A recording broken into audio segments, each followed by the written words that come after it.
For the first time in 5 years, both Disney water parks are open at the same time. That's awesome, right? Wrong. Because now you actually have to choose, when you only have one day, which park is worth it. So let's just come right out and ask it. Which one is better? For the past few years, you didn't have to make this choice. Ever since the pandemic, Disney's only been running one water park at a time. Sometimes it was Typhoon Lagoon, sometimes it was Blizzard Beach, but never both. So if you were planning a trip, you just went to whichever one was open. But now, they're both open again. So for the first time in years, you actually have to decide which water park is worth your one day. And the answer depends on something most people don't even think about: what each park was designed to do. Now don't forget, if you're staying at a Disney World hotel in 2025, you can enjoy water park admission on your check-in day, included with your stay. That's right, totally free. You can drop your bags off at your resort and head to a water park before you've even entered your hotel room. This splashy perk will also be available for hotel guests during summer of 2026. Typhoon Lagoon opened in 1989 during a stretch when Disney was focused on immersion, storytelling, and building environments that felt lived in. The idea is simple. A typhoon hit a beach resort and wrecked everything. And you're walking through what's left: the literal aftermath of a disaster. The place is overgrown, the signage is weathered, a shrimp boat is lodged on top of a mountain. You hear big band swing music from the 1940s while you're eating lunch at a broken down cantina. It's not just themed, it's textured, and you feel like you're inside something that existed before you got there. Something completely real. Blizzard Beach opened 6 years later in 1995, and that 6-year gap matters. By the mid-90s, Disney was optimizing for volume, getting more people through more attractions faster. So Blizzard Beach was built around a punchline. A ski resort in Florida starts to melt. It's bold, it's funny, and it's designed to be understood instantly. You've got wide open paths, long sight lines, a working chairlift, and cartoon snow everywhere. You can see almost the entire park from the front entrance. That's not by accident. It's built to keep you moving. And yes, each park has its own Gator mascot. Blizzard Beach is home to Ice Gator. Get it? Ice Skater, Ice Gator. The clumsy blue reptile who accidentally invented the whole resort by belly flopping down a melting mountain. He's all snow gear, slapstick energy, and 90s attitude. Over at Typhoon Lagoon, you've got Laguna Gator, a laid-back surfer who used to run the snack shack. Blizzard Beach introduced Ice Gator right when the park opened on April 1st, 1995. He's the blue alligator who skis or belly flops off Mount Gushmore, crashes through the beach house roof, and sparks the idea to turn the failed ski resort into a water park. After Ice Gator became popular, Disney added a counterpart to Typhoon Lagoon, Laguna Gator, arriving in the late 90s. He's a laid-back surfing orange reptile, the star of the Beach Gators band, and was even featured in meet and greets and merchandise. So now you have to pick, and this isn't a question about which one looks cooler, because they both look really cool. It's a question of the experience that you want to have. Slides and attractions. These aren't just slides and lazy rivers. This is where the stories of the two parks really start to show up. Let's start at Blizzard Beach. You're staring at the mountain the second you walk in, Mount Gushmore. Everything branches off from there. There are 3 colored slopes, green, purple, and red, just like a ski map. You ride the chairlift to the top and you pick your path. The green slope is where the boldest slides live. Summit Plummet drops you 120 feet almost straight down, stylized to look like a ski jump. You hit 60 miles per hour and leave with a wedgie that could haunt your soul forever. Don't ask me why I know this.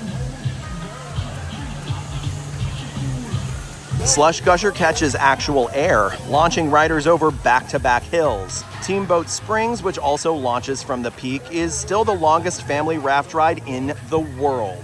The purple slope is built for racing. Downhill Double Dipper gives you a timed run against a friend down a pair of enclosed tubes. Toboggan Racers lets 8 people go side by side on mats. Snowstormers is like sloming through a water course, weaving through tight turns and switchbacks. Then there's the red slope, which is just fun. Runoff Rapids sends you down a series of twisty tube slides with different layouts: open, enclosed, solo, and group. They're not the fastest, but they offer a lot of variety. The entire park is wrapped in this frozen ski resort theme, complete with cross-country creek, the lazy river that floats you past icy cave tunnels, melting snow sound effects, and ski lodge scenery. Even the gift shops appear to be stocked with a mix of snow gear and beach towels. The clock tower at the front looks like it's frozen mid-defrost. Everything is exaggerated, and that's the point. Blizzard Beach isn't trying to be subtle, it's designed for visibility. Parents can see their kids from almost anywhere. There are no real hidden corners. The layout is open, direct, and functional, and for a lot of people, that's exactly what they need. Now jump to Typhoon Lagoon, and things start to look a little different. This park doesn't want you to see it all at once. It wants you to discover it. The backstory is a tropical resort called Placid Palms that was completely wrecked by a typhoon. Palm trees snapped in half, surfboards embedded in walls, rowboats stuck in rooftops. The shrimp boat Miss Tilly got blasted onto the top of Mount Mayday, where it still sits, shooting off a geyser every 30 minutes. And that's the very first thing you see, wreckage and overgrowth. But it doesn't feel abandoned. It feels like the jungle took the place back, and it's thriving now. Nothing's really broken, it's just been claimed by nature, and that is by design. Typhoon Lagoon doesn't just lay it all out for you. You have to go find everything, and when you do, it feels like part of the land. Crush and Gusher is a water coaster hidden inside the ruins of a fruit packing plant with pipes bursting and signage that's rotting out. Misadventure Falls is a family raft ride, but it's also part of Disney's deep explorer lore. The Society of Explorers and Adventurers, or SEA for short. Captain Mary Oceaneer, the ride's main character, is a treasure diver and SEA member whose pet parrot, Duncan, is still collecting artifacts during the ride. It ties into Jungle Cruise, Mystic Manor, and even Trader Sam's, where her crew photo hangs on the wall to this day. Humunga Cowabunga is Typhoon Lagoon's answer to Summit Plummet, but it doesn't scream for your attention. It's buried in the mountain. You don't see it looming overhead, you just hear the screams echoing from the cave and follow the path in. The three main tube slides, Mayday Falls, Keelhaul Falls, and Gangplank Falls, aren't about big drops. They're about the ride. You pass underneath waterfalls, stonework, bamboo bridges, twisted tree trunks. The slides feel like part of the environment, not bolts on a scaffold. You feel like you're drifting through the aftermath of a storm and hit a paradise island, not just checking off boxes like most water parks do. The lazy river here, Castaway Creek, doesn't loop so much as wander. You float through dense jungle, under rope bridges, behind waterfalls, past shipwrecks, and island ruins. Some stretches are totally quiet, others have choppier waters. You feel like you've entered a forgotten world and just decided to drift through it. It's deeply immersive in a way that Blizzard Beach doesn't even try to be. Then there's a wave pool, and this is where Typhoon Lagoon flips the energy. This is not a bobbing pool. This is a surf pool that sends 6-foot swells crashing against the entire lagoon every 90 seconds. You can body surf, you can get tossed. You can get absolutely wrecked. It's thrilling, physical, and requires actual effort. And it fits the story. This isn't a safe, controlled resort anymore. The ocean broke in and never left. Even the music changes as you move around. Near the wave pool, it's surf rock. Near the snack stands, you get island guitar and steel drum. By the broken docks, you hear sea shanties and creaking wood. Every detail reinforces the story that this isn't a built environment, it's something revealed after a storm. So what does this all mean for you? If you care about intensity, if you want the tallest, fastest, most aggressive slides, Blizzard Beach was made for you. Summit Plummet is an adrenaline bomb. Slush Gusher launches you off hills.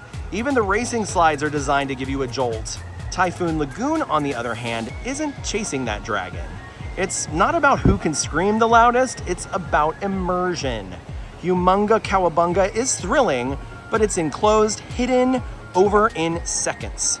Typhoon Lagoon's rides aren't designed to be seen from the parking lot. They're designed to be found, explored, and remembered. They don't show off, they linger. If you like design that rewards curiosity, environments that feel alive, and water features that tell a story instead of just soaking you, then Typhoon Lagoon might be the one for you. But again, if you love that adrenaline rush, those intense thrills, the most thrilling slides in Walt Disney World, you're gonna wanna head over to Blizzard Beach. Dining and drinks. The difference between these two parks doesn't stop at the slides. It follows you straight to lunch and keeps going through happy hour. At Blizzard Beach, the dining layout is as efficient as the slides. There's one main hub right here, Wada Wada Lodge. It's that really big food court that's right near the entrance. You've got burgers, chicken strips, pulled pork sandwiches, and pizza. It's cafeteria or quick service style, pure and simple. You walk up to the window, you order your food, they hand it to you on a tray, you pick your picnic table, and you're done. The rest of the park is just satellites, basically. Avalanche sells hot dogs and turkey legs. Cooling Hut and Warming Hut are just snack stands with bottled drinks and chips. IC Expeditions has ice cream treats. Frostbite Freddy's and Mini Donuts round things out. Not much of a vibe. There's theming that goes into it, but it's kind of over the top and cartoony if you're looking for something real and immersive. There's no discovery about this park. Blizzard Beach feeds you like it processes you. Fast, functional, and all out in the open. Typhoon Lagoon doesn't do food like that. There's no one central dining location. It's scattered and it feels more personal and kind of authentic, really. Every shack feels like it washed up in the storm and just started serving whatever they had on hand. Leaning Palms is going to be your biggest quick service location in Typhoon Lagoon, playing 1940s swing music while you eat your burger or your shrimp bowl. Typhoon Tilly's serves seafood next to the old shark reef, and just behind it is Hammerhead Fred's Dive, a full bar tucked into the wreckage of what used to be a snorkeling gear shack. That building still looks waterlogged, and the drinks match the theme. Miss Tilly Punch, Rum Island Breeze, Captain's Gem. They're not just cocktails, they're part of the story. Snack Shack is where you'll find Dole Whip, pineapple strawberry swirled, or boozy. Surf Doggies dishes out turkey legs from a busted snack cart by the walkway. Low Tide Lou's is quiet and easy to miss, but serves cold sandwiches in a shady spot near the lazy river. Happy Landings offers sundaes in plastic buckets, and Let's Go Slurpin', the main tiki-style bar, is where the cocktail lineup really shows up.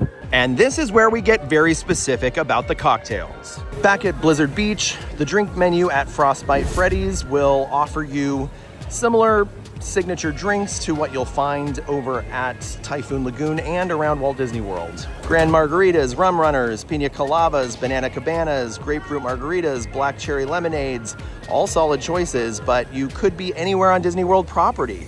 These aren't drinks themed to Blizzard Beach. At Typhoon Lagoon, every name tells you where you are. Let's Go Slurpin' is your main cocktail stop, themed like a tiki shack that washed ashore and never reopened properly. This is where you'll find the Miss Tilly Punch, the Rum Island Breeze, and the Blueberry Lemonade, and the Slurpin' Mojito. The Captain's Mai Tai and Sunset Margarita are usually served here too, and many of the drinks are made to order. So what does this all mean for you? Blizzard Beach is fast, it's easy, and it's efficient. If your priority is speed and convenience, the dining and drinking setup will work perfectly for you. But Typhoon Lagoon is immersive. The food feels in theme. The bars feel like part of the world, and the drinks, well, they actually belong to the story. You're not just sipping a margarita, you're drinking it at a half-sunken tiki shack with warped wood and cracked signage and a view of the storm damage. If you want to move through your day without thinking about it, Blizzard Beach gets the job done. But if you want to feel like your lunch, your drink, your dessert are all part of the experience and the story, Typhoon Lagoon builds it that way, all the way down to the cocktail napkin. It's not just more immersive, it feels alive.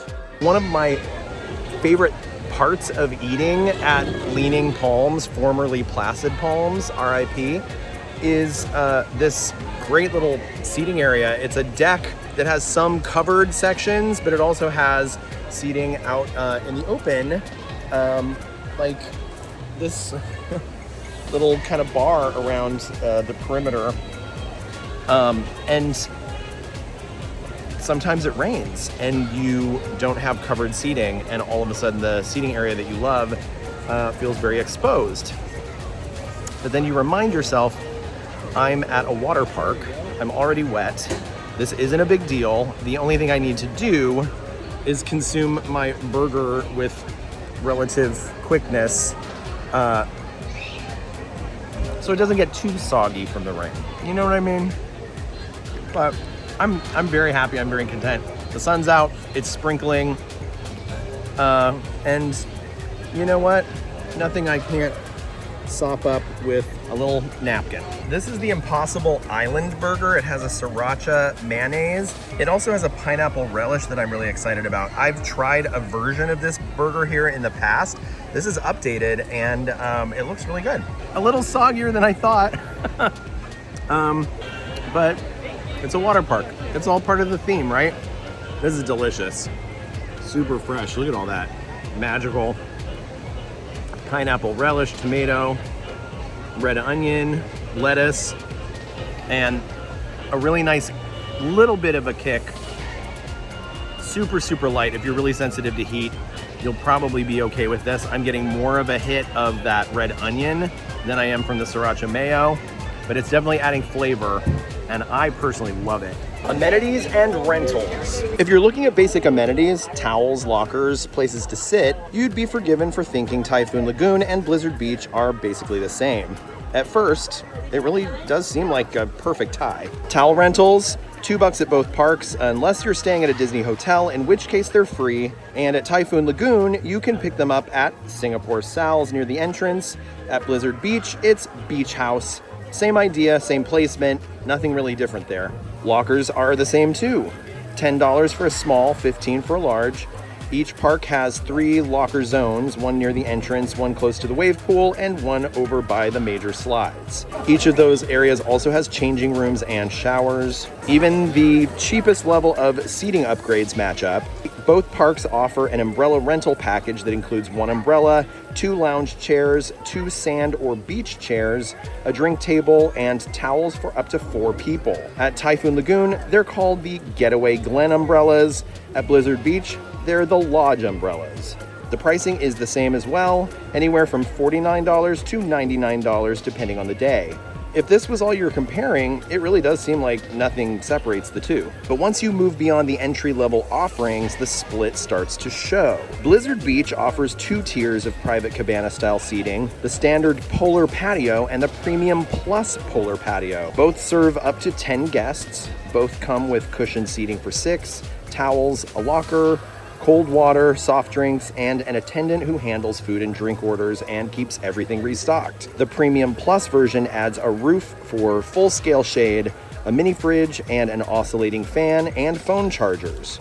Pricing ranges from $225 to $500 depending on the date and demand. But Typhoon Lagoon takes it one step further. They offer the Beachcomber Shack Standard and the Beachcomber Shack Premium Plus, which line up pretty closely with Blizzard Beach's Polar Patio Standard and Polar Patio Premium Plus. But Typhoon Lagoon doesn't stop there. They also offer a 3rd tier that Blizzard Beach doesn't have, the Beachcomber Shack Deluxe. That's the mid-range option, priced between the two, offering more space, more seating, and more flexibility without jumping to the highest tier. The Deluxe Shack seats 12 people instead of 10. It comes with cushioned seating for 8 instead of 6. It still includes all the same essentials: towel, locker, cold water, soft drinks, and a dedicated attendant, but that extra space and comfort without jumping all the way to $500 makes it a smarter option for a lot of groups. It's priced between $300 and $450 and fills the gap between the standard and top-tier cabanas. And that attendant, they're not just someone dropping off towels. Disney describes them as on hand to help you throughout the day. And that usually means they're bringing your food, clearing your plates, refreshing your drinks, swapping out used towels, and even helping with questions and directions.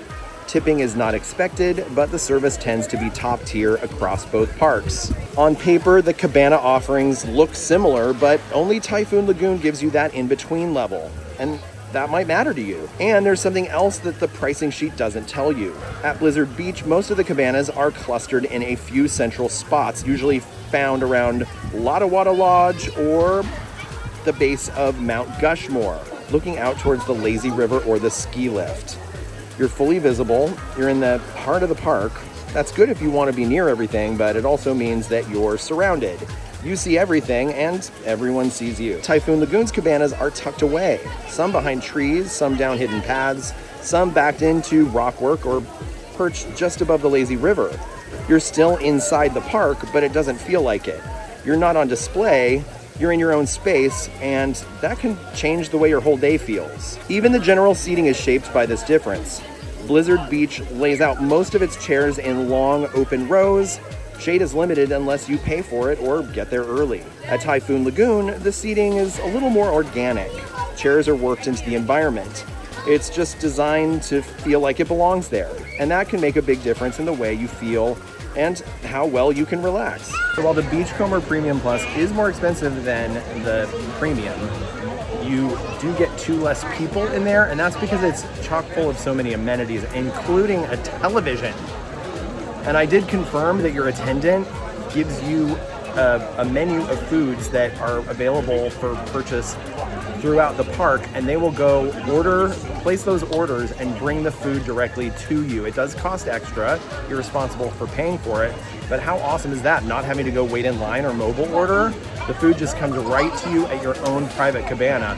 I'm honestly wondering if I'll ever be able to do one of these water parks again without booking one of these cabanas with at least 10 of my closest friends. A cast member told me today that this water tower is actually from Fort Wilderness. It was from the train that used to run in around Fort Wilderness, and when train service was discontinued, they moved the water tower here and turned it into a cool water feature. He said, one thing about Disney, they don't throw anything away. And I said, I am very happy about that fact. Sometimes they do throw things away, or they sell them at auction, or somehow people get a hold of them, and I see some of my favorite things disappear into private collections, and I shed a tear. But it's cool if you're a fan of original Fort Wilderness back in the day. You can come visit a piece of it here at Typhoon Lagoon. The final verdict. If you've got kids who need to be seen at all times, or a group that likes to move fast and stay together, Blizzard Beach is probably a better call. You can see almost everything from the entrance. You've got a chairlift, a centralized food hub, and huge slides that are easy to see and get to. It's loud, open, and functional, and that's not a bad thing. It's exactly what it was built to be. But if you're the kind of person who cares about details, story, and the feeling of discovery, Typhoon Lagoon is where you'll feel it. You'll turn a corner and find something. You'll feel like the park existed before you got there. Even the drinks and shade chairs feel like they belong to the world. It's immersive, it's intentional, it's calm, until it isn't. So what kind of day do you want? Do you want to conquer an intense, thrilling park full of water slides that are too intense for me? Do you love major thrills? Then this is the park for you. Or would you rather get lost in a park that's full of story and immersion and detail that gives you more to get excited about than one quick adrenaline rush going down a water slide? Then you're probably going to want to head to Typhoon Lagoon. It's our job to provide you with all of the details, all of the information, so that you can make an informed decision for you and your family or travel party next time you're in Walt Disney World. I hope that we've given you enough to make an educated, intelligent decision, because we want you to have the best time and make the best use of your magical day at the water park here in Walt Disney World. If you made it to the end, go ahead and drop this password in the comments below so I know you're still with me. And while you're down there, go ahead and hit like and subscribe, and why not turn on notifications, because then you'll be the first to know when myself or one of my friends puts out a new video. Thanks so much. See you next time.